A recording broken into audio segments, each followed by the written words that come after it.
Okay पहला question हमारे पास है which is false statement about normalizing. तो नॉर्मलाइजिंग के रिगार्डिंग हमारे पास इसमें से फॉल्स स्टेटमेंट क्या है?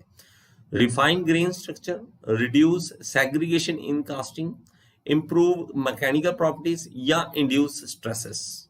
तो इसका राइट आंसर क्या होगा? जल्दी से बताइए, जल्दी से। इसका राइट आंसर क्या होगा? 1 डॉट आप लिखेंगे, 1 dot A, 1 dot B, 1 dot C, 1 dot D, जैसा आपको इसमें लिखना है। तो जो आपका आंसर है वो इसमें लिखेंगे आप, जो आपको आंसर लगता है। 1 dot A, 1 dot B, 1 dot C, 1 dot D. तो हमारे पास इसमें क्या होता है? देखिए नॉर्मलाइजिंग में हम करते क्या है, हम करते हैं कि हीट अप करते हैं। हीट अप करने के बाद हम क्या कर देते हैं, उसको ठंडा करते हैं।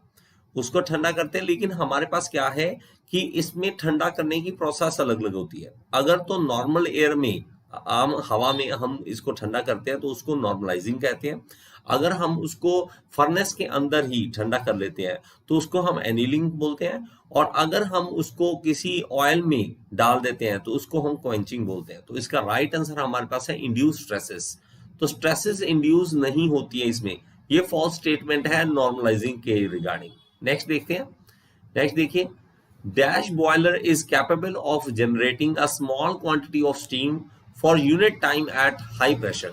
तो मैं इसमें क्या पूछ रहा है, वो कौन सा बॉयलर ऐसा है, उसकी कैपेबिलिटी है कि अगर स्मॉल क्वांटिटी में हमने स्टीम लगा इसमें पैदा करनी है और हाई प्रेशर पे। तो इसका राइट आंसर क्या होगा कि हमारे पास हाई प्रेशर चाहिए और हमने एक यूनिट टाइम में स्मॉल क्वांटिटी हमने बनानी है। तो उस बॉयलर में हम कौन सा बॉयलर, उसमें कौन सा बॉयलर अच्छा रहेगा? तो बैबकॉस्ट विल्कॉक्स, स्कॉटिश मरीन, लोकोमोटिव या लंकाशायर। तो इसका राइट आंसर जी शैलेश। तो इसका राइट आंसर सही है। तो बैबकॉक्स एंड विल्कॉक्स ये बॉयलर हमारे पास होता है जो हाई प्रेशर जनरेट करता है और स्मॉल क्वांटिटी के लिए, अगर कम हमारे पास स्टीम है लेकिन फिर भी हाई प्रेशर पे हमें चाहिए तो हम बैबकॉक विल्कॉक्स का हम यूज करते हैं। नेक्स्ट देखिए, oil spreads on the surface of water because, हमारे जो सरफेस के ऊपर ऑयल स्प्रेड हो जाता है, सरफेस ऑफ वाटर, वाटर के ऊपर हमारा जो है ऑयल स्प्रेड हो जाता है। तो वो क्यों हो जाता है? Oil heavier than water, oil is heavier than lighter than water, oil has low vapour pressure या of because of surface tension. किसके कारण होता है? वसीम अहमद प्लीज, हमारे में GDNT पे मैंने अभी वीडियो नहीं बनाई है बच्चे। आप अभी MCQ करवा रहा हूँ, MCQ कर सकते हैं। अभी अभी मेरे पास GDNT की वीडियो नहीं है, उस पर मैंने वीडियो नहीं बनाई अभी। ठीक है, ओके। तो थर्ड का D is the right answer, D is the right answer. तो हमारे पास because of the surface tension oil जो है पानी के ऊपर स्प्रेड हो जाता है, पानी के ऊपर स्प्रेड हो जाता है। आगे बताएं जी, if suction and delivery of the air takes place on one side of the piston only then the compressor is known as. अगर हमारे पास सक्शन और हमारे पास जो एग्जॉस्ट हो रहा है या हमारे पास डिलीवरी है एयर की, वो एक ही तरफ से हो रही है, पिस्टन के एक ही तरफ से हो रही है, तो उसको हम क्या कहेंगे, कौन सा कंप्रेसर कहेंगे? Multi stage, single acting, single stage या डबल एक्टिंग। तो इसको क्या बोलेंगे? और आपने जो भी आंसर देना है वो ऐसे देना है कि 4 का ए, 4 का B, 4.A, 4.B, 4.C, 4.D। तो मुझे ये पता लगता है कि किसका आंसर आप दे रहे हैं। तो आप प्लीज जो भी आंसर लिखेंगे 4.A, 4.B, 4.C, 4.D। तो इसका राइट आंसर है सिंगल एक्टिंग। तो हमारे पास जब पिस्टन के एक ही साइड सक्शन हो, उसी साइड हमारे पास डिलीवरी भी हो, तो हम उसको सिंगल एक्टिंग बोल देते हैं। ओके, सिंगल एक्टिंग बोल देते हैं। नेक्स्ट देखते हैं फिफ्थ का, dash thermodynamic property remains constant in throttling process. तो थ्रॉटलिंग प्रोसेस में हमारे पास इसमें से कौन सा कांस्टेंट रहता है? एंट्रोपी, स्पेसिफिक एनर्जी, एनर्जी या एंथैल्पी। इसमें से क्या कांस्टेंट रहता है हमारे पास? 5A, 5B, 5C, 5D। Ram Ram ji, Ram Ram Sunil Chaudhary जी। इसका राइट आंसर क्या होगा? एंट्रोपी कांस्टेंट रहती है, स्पेसिफिक एनर्जी कांस्टेंट रहती है, एनर्जी कांस्टेंट रहती है या एंथैल्पी कांस्टेंट रहती है। तो 5A, 5B, 5C, 5D। तो जी इसका राइट आंसर बच्चे सुनील चौधरी आपका सही है और शैलेश जी आपका सही है। एंथैल्पी जो है थ्रॉटलिंग के दौरान कांस्टेंट रहती है और बार बार क्वेश्चन पूछा जाता है ये, तो प्लीज इसको याद कर लें कि हमारे पास क्या रहेगा, थर्मोडायनेमिक प्रॉपर्टी जो है कौन सी, एंथैल्पी जो है कांस्टेंट रहेगी थ्रॉटलिंग के दौरान। नेक्स्ट देखें, sixth, the anti knock value of gasoline engine is defined in term of dash. तो हमारे पास एंटी नॉक वैल्यू किसी इंजन की, गैसोलीन इंजन की किस तरह से नाम इसको हम काउंट करते हैं, ऑक्टेन नंबर में, नॉक नंबर, क्रूग नंबर या सीटेन नंबर। तो गैसोलीन इंजन के बारे में बात कर रहे हैं, इसका ध्यान करना। गैसोलीन इंजन के में XYZ आपका जी 6 का ए बोल रहे हैं, 6 का ए या डी, तो हमारे पास इसका राइट आंसर है ए। ऑक्टेन नंबर हमारे पास होता है जब भी गैसोलीन क्या है, जैसे पेट्रोल, तो पेट्रोल इंजन, गैसोलीन इंजन, तो उसमें ऑक्टेन नंबर का हम यूज करते हैं। नेक्स्ट देखते हैं, dash process is not involved in Rankine cycle.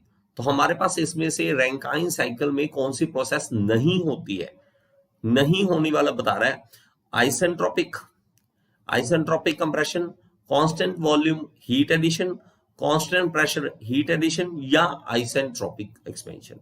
तो इसका राइट आंसर क्या होगा, आइसेंट्रोपिक कंप्रेशन नहीं होती, या कांस्टेंट वॉल्यूम हीट एडिशन नहीं होती, कांस्टेंट प्रेशर हीट एडिशन नहीं होती, या आइसेंट्रोपिक। तो इसका राइट आंसर जी आप सबका सही है, सिर्फ किसने गलत दिया है, 6 का दे रहे हैं, 7 का जी, 7 का सही है, आपका सही है। कांस्टेंट वॉल्यूम हीट एडिशन नहीं होता इसमें, नहीं होता इसमें, गुड, ओके जी। For an isolated system which of the following holds true. तो हमारे पास आइसोलेटेड सिस्टम में बड़ा इजी सा क्वेश्चन कि क्या होता है, only energy process, the process cross होना चाहिए, यहाँ है ना, only energy cross the boundary, mass और energy does not cross the boundary, mass and energy both cross the boundaries, only mass crosses the boundary. तो इसका राइट आंसर क्या होगा, ABCD। तो हमारे पास राइट आंसर क्या होगा, तो 8th का जी, जल्दी से रिप्लाई कर दीजिए, जल्दी से। तो इसका राइट आंसर होगा मास और energy does not cross the boundary. Isolated system वही होता है जिसमें मास भी ना ट्रांसफर करे ना ही एनर्जी ट्रांसफर करे, तो उसको हम आइसोलेटेड सिस्टम बोल देते हैं जी, आपका सही है। Dash use air refrigeration cycle. तो एयर रेफ्रिजरेशन साइकिल कहां पे यूज करते हैं, aircraft, air conditioning system, gas chamber में, कमर्शियल रेफ्रिजरेशन में या इंपल्स टर्बाइन सिस्टम में, किस में यूज करते हैं हम, dash use air refrigeration cycle. तो एयर रेफ्रिजरेशन साइकिल किस में यूज करते हैं, तो इसका right answer 9A, 9B, 9C, 9D।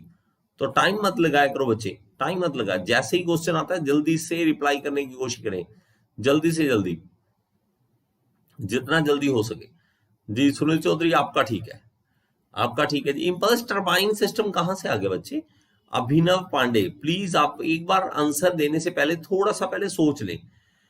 देखो हमारा बोल क्या रहा है, रेफ्रिजरेशन साइकिल बोल रहा है, इंपल्स टर्बाइन सिस्टम में कुछ भी ऐसा होता ही नहीं है, तो A is the right answer. Aircraft air conditioning system में हम यूज करते हैं, एयर रेफ्रिजरेशन साइकिल का यूज करते हैं, 9A। ओके, 10th का तो पहले पढ़ लिया करो आराम से question. Identify the positive displacement type of flow metre from the following.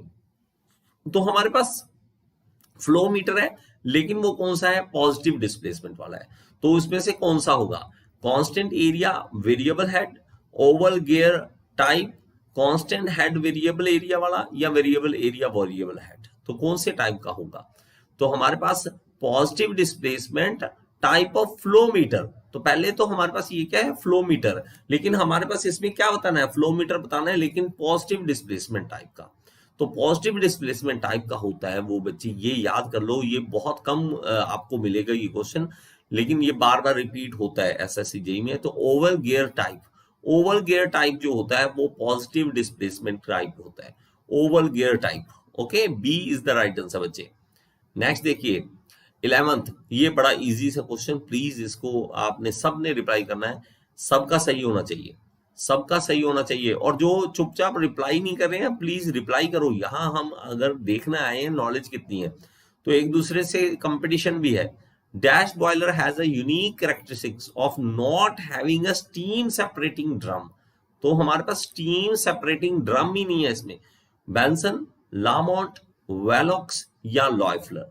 तो इसमें हमारे पास इसका 100% राइट होना चाहिए, किसी का भी गलत नहीं होना चाहिए बच्चे, किसी का भी गलत नहीं होना चाहिए। अगर आप एसएससी जेई की तैयारी कर रहे हैं और आपको ये आंसर नहीं पता तो थोड़ा मुश्किल हो जाता है। ये वो क्वेश्चंस है जो हर बुक में, हर आपके जो वेबसाइट्स हैं उसमें ये क्वेश्चन मिल जाएगा आपको। 11A, 11B, 11C, 11D। तो राइट आंसर क्या होगा? क्विक, स्पीड से करें, थोड़ा सा स्पीड से आंसर दें इसका, 11 का, जल्दी से जल्दी स्पीड पे करें थोड़ा सा। 11A, 11B, 11C, 11D। तो ए आपको 10 सेकेंड है। 10, 9, 8, 7, 6, 5, 4, 3, 2, 1। सुनील चौधरी जी गलत कर दिया। बैंसन इज द राइट आंसर बच्चे। बैंसन बॉयलर होता है जिसमें हमारे पास ड्रम नहीं होता, नो ड्रम, इसमें कोई ड्रम नहीं होता। तो बैंसन इज द राइट आंसर बच्चे, बैंसन में नहीं होता। इसको याद करो, ठीक है, याद कर लो इसको। और पूछे जाने वाले क्वेश्चन है ये, विच of the following is not a type of safety valve use for boiler. तो इसमें से कौन सी टाइप नहीं है, कौन सा स्टीम हमारे पास बॉयलर में होता है ना सेफ्टी वाल्व, तो इसमें से कौन सा नहीं होता? स्लाइडिंग टाइप नहीं होता, स्प्रिंग टाइप नहीं होता, लीवर टाइप नहीं होता, या डेड वेट टाइप नहीं होता। तो प्लीज इसका right answer 12A, 12B, 12C या 12D। तो कौन सा इसका राइट आंसर होगा? 12वां का ए, 12वां बी, 12C, 12D। तो क्या होगा इसका राइट आंसर? तो बच्चे देखो, हमारे पास इसमें सब होते हैं। कौन सा? स्प्रिंग वाला भी होता है, लीवर वाला हम पढ़ते हैं, डेड वेट वाला भी पढ़ते हैं, सिर्फ एक स्लाइडिंग टाइप नहीं होता। स्लाइडिंग टाइप क्या है कि स्लाइड कर जाए, साइड में स्लाइड कर जाए। और जब भी स्टीम निकलती, जैसे आप चाहे ना इसकी बात कर लो, हमारे पास प्रेशर कुकर है, तो प्रेशर कुकर में हम डेड वेट है हमारे पास, वहां पे डेड वेट पड़ा होता है, ठीक है। स्प्रिंग वाले भी यूज करते हैं, हमारे पास लीवर वाला तो हम मोस्टली पढ़ते ही हैं, लेकिन हमारे पास स्लाइडिंग ऐसा कुछ भी नहीं होता, स्लाइडिंग टाइप वाला नहीं होता है। ओके, नेक्स्ट चलते हैं। Stretching tendency of liquid surface is known as. तो हमारे पास लिक्विड सरफेस की स्ट्रेचिंग की मतलब लिक्विड सरफेस स्ट्रेच हो रहा है, तो वो किसके कारण हो? कोहेजन, एडहेजन, सरफेस टेंशन या कैविटेशन। इसको हम क्या कहेंगे? इसकी टेंडेंसी को हम क्या बोलेंगे? कि स्ट्रेच हो रहा है, स्ट्रेचिंग टेंडेंसी है, तो इसको क्या बोलेंगे? इसका राइट आंसर क्या होगा जी? सी इज द राइट आंसर। शाबाश, सी इज द राइट आंसर। और जो भी आपने रिप्लाई करना है 13.A, 13.B ऐसे लिखना है। तो जैसे अभी शैलेश जराज जी 12वें का आंसर दे रहे हैं, तो उन्होंने, मुझे पता लग रहा है कि कौन सा आंसर दे रहे हैं। ओके, 14 बताइए जी। Gear are generally use for, तो किसके लिए यूज किए जाते हैं? मिनिमम एक्सियल थ्रस्ट के लिए, डायरेक्शन चेंज करने के without affecting speed, minimum backlash के लिए, या मोर फ्रिक्शन के लिए? किसके लिए हम यूज कर देते हैं गियर्स का? जनरली किसके लिए यूज करते हैं जी? जल्दी से जल्दी बता दीजिए, जल्दी से, क्विक। इसका राइट आंसर क्या होगा? जल्दी से बताइए जी। और बच्चे, जो भी मेरी वीडियो, कई बार आपको कोई वीडियो नहीं मिलती है ना, आपको लगता है कि सर आपकी वीडियो नहीं मिल रही, आपको यहाँ पे भी बताता हूँ, वेबसाइट पे भी। और दूसरा मेरा एक और मैंने आपको बताया हुआ है क्या तरीका है कि कोई भी आपको लगता है कि मैंने टॉपिक पे वीडियो बनाई है नहीं, टॉपिक का नाम आप लिखिए, साथ में गियर इंस्टीट्यूट लिख दीजिए, मेरे चैनल का नाम लिख दीजिए गियर इंस्टीट्यूट, अपने आप आपके सामने वीडियो आ जाएगी, कोई प्रॉब्लम नहीं होगी। तो 14 का राइट आंसर बच्चे इसका है डायरेक्शन चेंज करने के लिए विदाउट अफेक्टिंग स्पीड। तो एक्सियल थ्रस्ट तो कईयों में होता है, ठीक है, मिनिमम बैकलैश की नहीं, ऐसा नहीं है, मोर फ्रिक्शन हम नहीं चाहते हैं, तो हमारे पास डायरेक्शन चेंज करना without affecting speed. Okay, inside a boiler surface scales are formed due to the pressure. यहाँ पे प्रेजेंस होना चाहिए, प्रेजेंस। ओके, यहाँ पे हम प्रेजेंस लिखेंगे, presence of dash in the boiler feed water. तो किसके कारण, किसकी प्रेजेंस के कारण हमारे पास वहां पे स्केल्स, मतलब हमारे पास व्हाइट सा जम जाता है ना, तो स्केल्स जम जाते हैं बॉयलर फीड वाटर में। ऐसा क्या होता है? Insoluble compound, calcium and magnesium salts, या ऑयल्स, या डिजॉल्व गैसेस। तो इसका राइट आंसर बड़ा इजी होना चाहिए, आपको पता होना चाहिए। तो इसका राइट आंसर क्या होगा? 15.A, 15.B, 15.C या 15.D। तो किसकी प्रेजेंस के कारण होता है बॉयलर फीड वाटर में होता है, जिसके कारण स्केल्स पैदा होती हैं, स्केल्स बनती है। तो हमारे पास इसका राइट आंसर जी, सबको पता होना चाहिए, कैल्शियम एंड मैग्नीशियम सॉल्ट्स होते हैं जो हमारे पास इसमें यूज करते हैं। ग्रेट, ओके जी, ये राइट आंसर भी पता होना चाहिए। तो ये फेवरेट क्वेश्चंस में होता है, ठीक है, तो ये फेवरेट क्वेश्चंस में होता है इन आइसोकोरिक प्रोसेस। तो आइसोकोरिक प्रोसेस जैसे हमारे पास पॉलीट्रॉपिक होते हैं, PV raise to power n होता है ना, तो उसमें हमारे पास n की वैल्यू आइसोकोरिक प्रोसेस के लिए क्या होगी, PV raise to power n होता है ना, उस n की वैल्यू आइसोकोरिक के लिए कितनी होगी, 1 होगी, 0 होगी, 2 होगी या इंफिनिटी होगी। तो इसका राइट आंसर क्या होगा, जल्दी से इसका राइट आंसर 16 का XYZ, आप पूरा लिखने की जरूरत नहीं है, आपने ऐसे लिख देना है ABCD, ठीक है, 16A, 16B, 16C, 16D ऐसे लिख सकते हैं आप, तो थोड़ा जल्दी लिखा जाता है। भूल गए हो? नहीं, सही राइट आंसर है बच्चे, सही है आपका, इनफाइनाइट होता है, इनफाइनाइट सही है, राइट आंसर है, इनफाइनाइट सही है आपका। तो इनफाइनाइट होता है आइसोकोरिक प्रोसेस के लिए। n की वैल्यू याद कर लो, n की वैल्यू अलग अलग होती है, किस किस के लिए होती है, देखो एक तो हमारे पास यहाँ पे देखना, एक तो ये हमारे पास आइडल रैंकाइन साइकिल है, और यहाँ पे मैं बनाता हूँ आपके लिए, यहाँ पे मैं आपको बनाता हूँ, ठीक है, तो आप इन चीजों को याद कर लो थोड़ा सा, और इससे आपको समझ आ जाएगा। ओके, तो हमारे पास जो होती है आइसोबारिक, उसके लिए वैल्यू क्या होती है n की वैल्यू 0, और आइसोथर्मल हमारे पास होती है, तो n की वैल्यू होती है 1, आइसोथर्मल n 1 होती है। और हमारे पास आइसोकोरिक जो होती है उसके लिए क्या होती है, ये याद ही कर लो, n की इनफाइनाइट होती है। तो थोड़ा सा इन चीजों को याद कर लो, ठीक है, इन चीजों को याद कर लो। नेक्स्ट देखो जी, in a laminar flow dash can be applied, laminar flow में कौन सा लॉ अप्लाई होता है, Snell's law, Fresnel law, Newton law of viscosity या ग्रेशॉफ्स लॉ।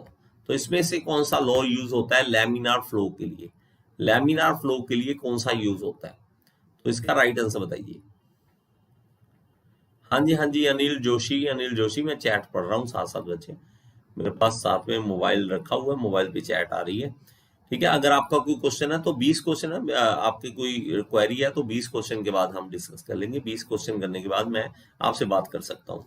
तो 17 का सी होता है न्यूटन्स लॉ ऑफ विस्कोसिटी, हम यूज करते हैं लैमिनार फ्लो में। नेक्स्ट देखिए जी, which of the following forces does not act on the fluid which is at rest. तो अगर फ्लूइड रेस्ट में है तो उसमें कौन सा फोर्स फ्लूइड पे अप्लाई नहीं होता है, विस्कस, हाइड्रोस्टैटिक, ग्रेविटी या सरफेस टेंशन। इसका राइट आंसर क्या होगा, 18.A, 18.B, 18.C, 18.D।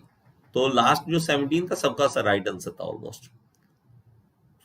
जी अनिल जोशी बता देना, ठीक है।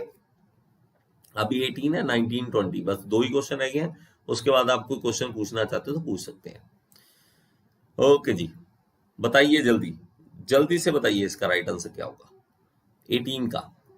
तो 18 का अभिनव पांडे, यार गलत जो होता है ना आपका, ये लगा लो यहाँ पे जितने गलत कर सकते हो कर लो, कोई बात नहीं, लेकिन एक फायदा ये होता है, ठीक है, इसका ये फायदा हो जाता है कि वहां पे नहीं गलती होती हमसे, ठीक है। 18 का ए इज द राइट आंसर, ठीक है, ए इज द राइट आंसर।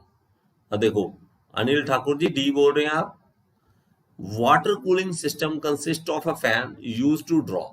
तो हमारे पास किस लिए होता है, देखिए वाटर कूलिंग सिस्टम में हम एक फैन लगाते हैं, तो उसके लिए क्यों लगाते हैं, वो लुब्रिकेशन ऑयल को लाने के लिए, एयर थ्रू रेडिएटर के लिए, कूलेंट के लिए, वाटर फ्रॉम द पंप, किसके लिए होता है। ओ दिव्यम गांधी सर, आप अगर 7th क्लास में तो आपके लिए ये क्लास नहीं है, आप बच्चे 7th सर्च कीजिए, वहां पे 7th क्लास के जो लेक्चर होंगे वो अटेंड कीजिए। तो इसका राइट आंसर है बी। तो हमने रेडिएटर के थ्रू हवा जो है हमने खींचनी होती है, उसके लिए हम क्या करते हैं, फैन का यूज करते हैं। आपने देखा होगा रेडिएटर में फैन लगा होता है।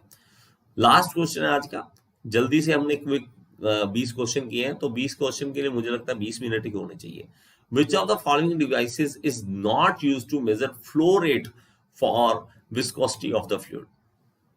Viscosity of the fluid, flow rate के लिए, ठीक है, actually measure the flow rate. हमने ये क्या करना है, इसको छोड़ देना है, फ्लो रेट के लिए सिर्फ ये याद करना, ठीक है, इनको छोड़ देना, ये सिर्फ मेजर फ्लो रेट करना है, बाकी नहीं पढ़ना आपने। क्या करना है, which of the following devices is not use to measure the flow rate of the fluid, ऐसे है, flow rate of the fluid, ठीक है। तो हमारे पास इसमें है पीजोमीटर बच्चे। पीजोमीटर जो होता है हमारे पास क्या होता है कि इसमें थोड़ा सा गड़बड़ दे रखा है, एक्चुअली गड़बड़ दे रखा है थोड़ा बहुत इसके क्वेश्चन में। तो एक्चुअली क्या है, हमने इसमें पढ़ना क्या था कि हमारे पास देखिए वेंचुरी मीटर जो होता है, वेंचुरी मीटर वो क्या होता है, फ्लो रेट के लिए होता है। वेंचुरी मीटर हमारे पास जो होता है फ्लो चेक करने के लिए होता है कि फ्लो कितना है हमारे पास, ठीक है। और हमारे पास जो हम जो यूज करते हैं इसके अलावा, ठीक है, इसके अलावा हम कौन कौन सा यूज करते हैं जी? 30 क्वेश्चन बच्चे, 30 कोशिश करूंगा बच्चे, 30 कोशिश करूंगा, ठीक है। कई बार जो होता है ना हमारे पास पीटो ट्यूब है, पीटो ट्यूब मोस्टली हम क्या करते हैं वेलोसिटी के लिए बोलते हैं पीटो ट्यूब, लेकिन वेलोसिटी से कई बार इसको हम क्यू निकालने के लिए भी यूज कर लेते हैं, क्योंकि एरिया इंटू वेलोसिटी करना होता है तो वेलोसिटी भी हो जाता है, ठीक है, वो भी हो जाता है। सर एसएससी जेई के लिए ओल्ड पेपर्स क्वेश्चन के लिए बच्चे बुक मैं बताऊं कुछ भी मतलब मार्केट में बहुत सारी बुक्स हैं, आप कोई भी ले सकते हैं, लेकिन हर बार एक ही बात करूंगा, आप अपने कॉन्सेप्ट्स क्लियर करो, कॉन्सेप्ट्स पहले क्लियर करो, उसके बाद आप एमसीक्यू पे आओ।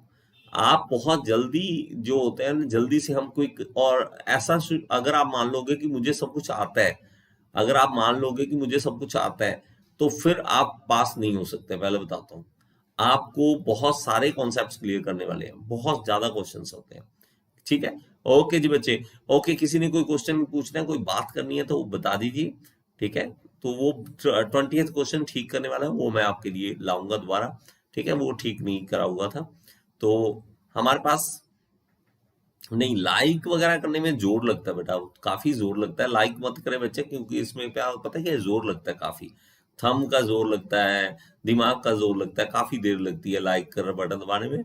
कोई बात नहीं, मत दबाना ठीक है। ओके बच्चे, गुड बाय। आपका सर मोहर सर्कल में न्यूमेरिकल वाला सॉल्व हो जाता है, लेकिन थ्योरी वाले क्वेश्चन सॉल्व नहीं होते, कॉन्सेप्ट अच्छा नहीं है बच्चे। मैंने करवा रखा है बच्चा, जितना मैंने करवा रखा है उतना तो आपके लिए काफी होगा।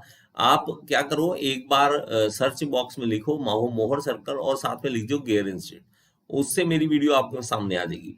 और दूसरा मेरे पास ना जो देखो, अभी मैं ये मान लो इसकी वेबसाइट का भी दिखा दूं, तो वेबसाइट में भी आप देखोगे तो यहाँ पे यूट्यूब वीडियोस लिखा होगा, देखो ये रहा, यूट्यूब वीडियोस ओपन कर लो, और YouTube वीडियोस जब ओपन करोगे तो यहाँ पे ये मेरी वेबसाइट है gearinstitute.in, gearinstitute.in, इसमें आप खोल लेना और यहाँ पे YouTube वीडियोस पे क्लिक कर लेना, और यहाँ पे आपको सब वीडियोस मिल जाएंगे। देखो स्ट्रेंथ ऑफ मटेरियल है, तो इसमें देखो पूरा मैंने अलग अलग बना रखा है, तो आपको सब मिल जाएगा, ठीक है, सब मिल जाएगा आपको।